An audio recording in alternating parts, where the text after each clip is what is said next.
Welcome to the second segment of TechMar's Snow Melting Training webinar series. This segment takes a generalized look at the methods with which a snowmelt system can be operated. We'll present you with the options, and you can determine which might be most suitable for you and your application. The outline for the presentation is to begin with the various modes of operation in a typical snowmelt system.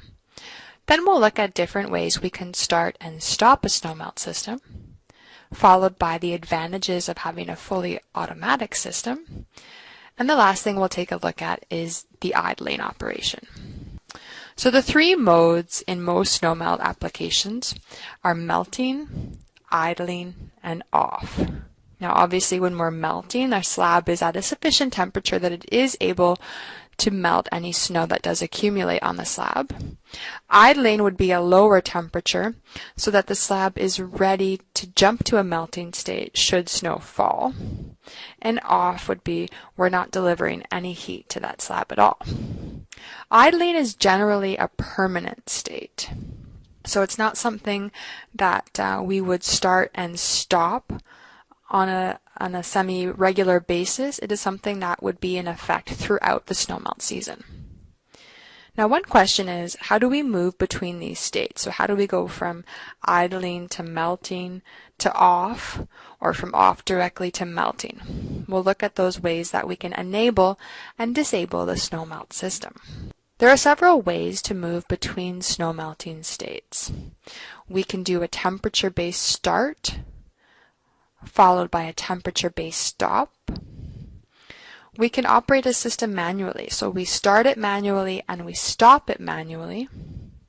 Or we could start it manually and then have a timer so that it would stop after the predetermined set time. We can look at automatic methods as well, so an automatic start with a timed stop. And then the best of all of these would be the automatic start and the automatic stop.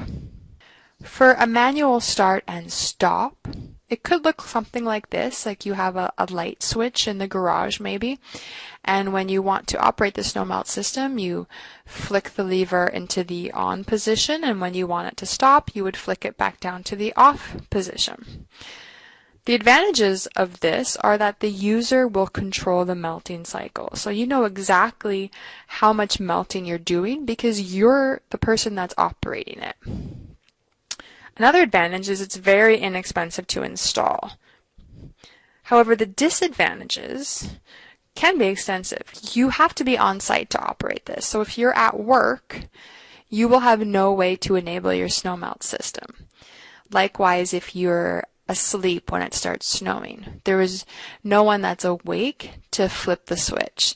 So that's a major disadvantage with this system. I know myself, I used to have a manually start and stop operated snowmelt system, and what I found was if I knew it was going to snow overnight, then there were times when I would start the snowmelt system before bed. And then, of course, I'd have to stop it in the morning. So that would be running for maybe 8 hours straight. Now, the other disadvantage would be a risk of delayed stop, like I just mentioned, or delayed start. So maybe because we're at work or because we're sleeping, we're not turning the snowmelt system on in time. So by the time we turn it on, there's already significant snow accumulation on the slab that we have to overcome. The other disadvantage is the risk of an early stop. So you might think that the snowmelt system should stop, so you look out, there's no more snow on the slab. But there could be a lot of meltwater on the slab. And when you turn that snowmelt system off too early, that meltwater can refreeze and make a very unsafe scenario. So the manual start-stop, although you do control the melting cycle and it is inexpensive, it can lead to some pretty serious consequences. The manual start and time stop is one step better. So you're still controlling the melting cycle, and it is still an inexpensive installation cost. However, the benefit here is you don't have to remember to turn it off. It is on a timer. So you never run into situations where you turn your snowmelt system on and then forget entirely about it until you get your bill in the mail. So that would be a very terrible surprise that I'm sure has happened to a lot of people. So the timer avoids that scenario. The maximum typically you can set it to is 12 hours. So you do not have to remember that the snowmelt system is on. It will automatically turn off after the time has expired. The disadvantage is the same in that you still have to be on site. So you have to manually start that system. It doesn't help you if you're sleeping, if you're at work, if you're on holidays. In those cases, your snowmelt system just won't have a chance to turn on. The other disadvantage is it's very difficult to predict the amount of melting time that you need. What's the right amount? Should I set it to 6 hours? What if it's still snowing in 6 hours? Should I set it to 12 hours? Well, what if that was 4 hours too many? So you could be running your system longer than it needs to, resulting in higher operating costs, or not long enough, resulting in dangerous conditions. You could also go for the temperature start and stop. So this would be once we drop below a certain temperature, maybe below freezing, our snowmelt system is on. And it doesn't turn off until we are above freezing again.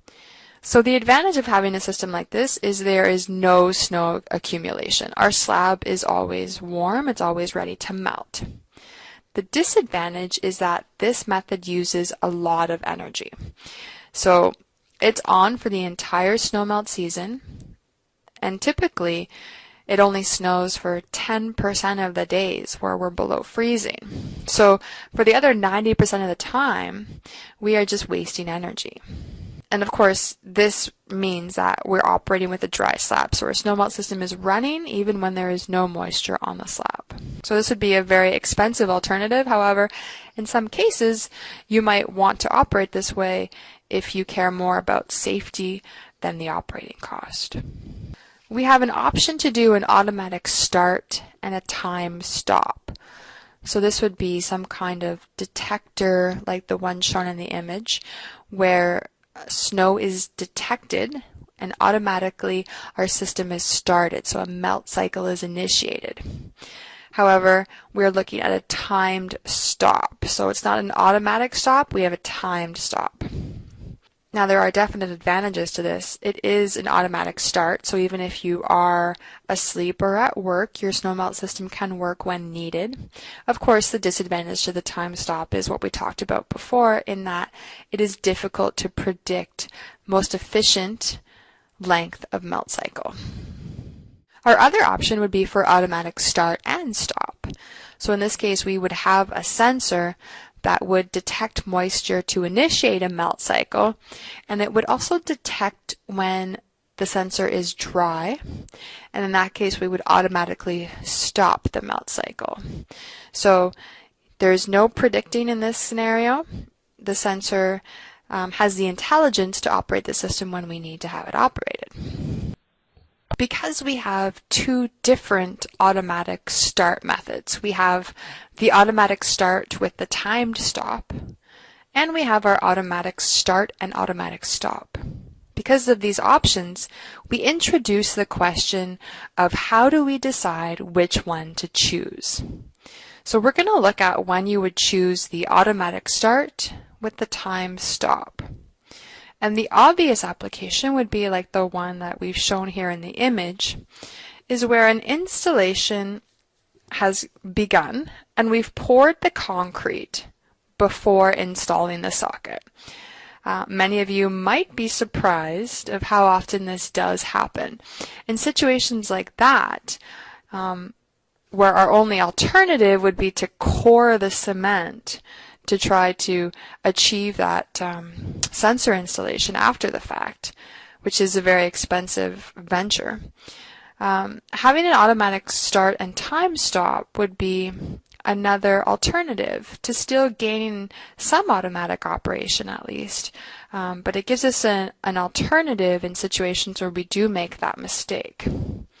The other scenario where we could use this type of operation would be for retrofits. So in applications like my own that I talked about earlier, where I did have a manual on-off switch in my garage, That's a perfect scenario for wanting to update your system to include automatic operation. So in my case, it involved installing a 654 control and then installing the automatic start and time stop sensor for that type of operation. So those are the two main scenarios where we would advise you to consider this type of operation. But of course, the automatic start and automatic stop is your best bet if that's available to you. So what are the advantages to having the fully automatic start and stop? Well, it's definitely more convenient. There is no human operator required. The system will automatically start when it's needed and automatically stop when the moisture is gone. It's more reliable because the system operates when it should. So we're operating at the first signs of moisture, and we operate until there are no more signs of moisture. Of course, that will also translate into greater safety. We continue the melting cycle until the slab is dry, so we avoid the chance of a refreeze. And maybe one of the most compelling reasons for most people is the energy savings. We are only operating our system when snow or ice is detected. So we're operating for the right amount of time under the right conditions for snow or ice. So that means when we're not operating, we're saving energy.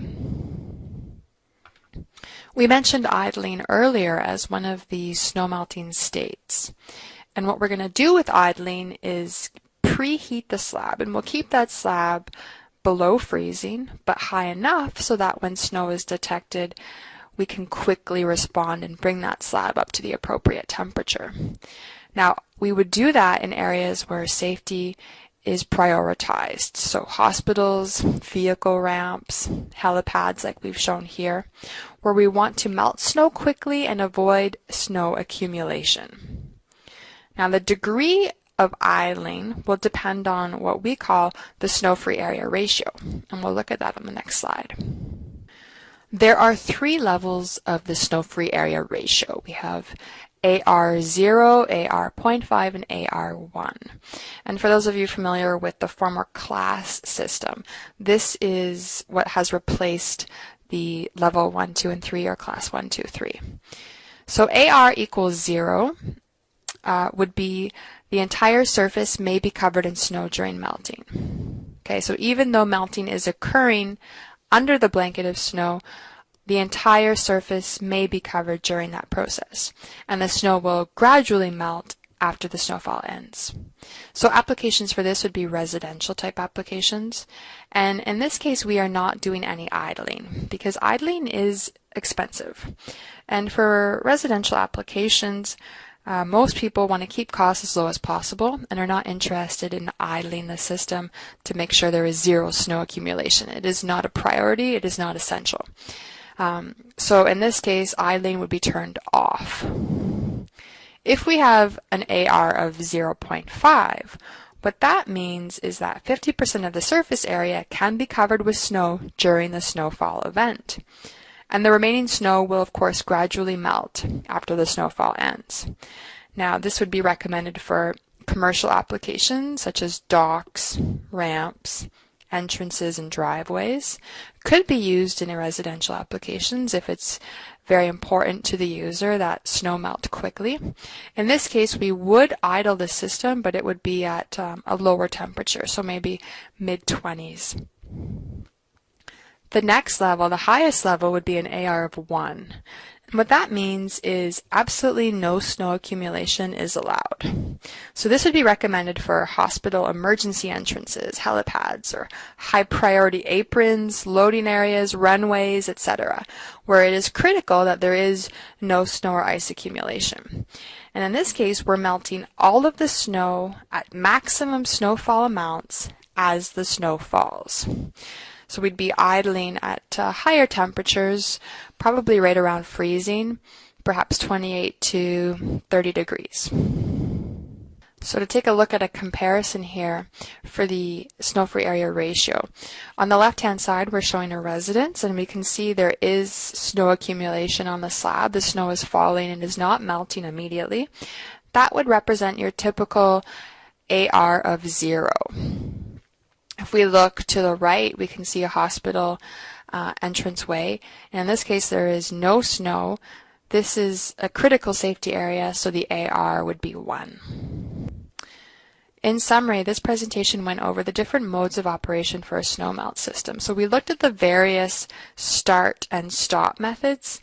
We looked at the manual start and stop, the manual start and time stop, temperature-based start and stop, which would be the expensive operation where our snowmelt system is operating whenever we're below freezing. And then we looked at the 2 different ways of having an automatic start. So we can have an automatic start and the timed stop. And we looked at the automatic start and stop. And because we have those 2 different ways of automatic enable, we took a look at when we might choose an automatic start and time stop. And the situations we recommended would be if concrete is poured before the socket is installed. So it would give you at least an option for having some automatic operation, even though it wouldn't be possible to install the automatic start and stop sensor. The other type of application where it would be recommended would be if you're retrofitting an existing system. So you're going to add Snowmelt Control 654 with the automatic start and time stop sensor. So that you can move away from the manual operation and gain at least some degree of automatic operation. We also looked at why it is advantageous to have a fully automatic system. So what are the benefits of having the fully automatic start and stop? And then we looked at idling, so the cases where idling would be desirable. And we looked at the different snow-free area ratios that will typically stipulate what degree of idling is necessary. Now this training segment contained general information about how to start and stop a snowmelt system. If you're looking for some more particular information of how a TechMar system will operate, then please take a look at segment 3 of this webinar series, and that segment will go over the TechMar snowmelting controls and sensor options, and we will look at how each of those different options will lead to different control points.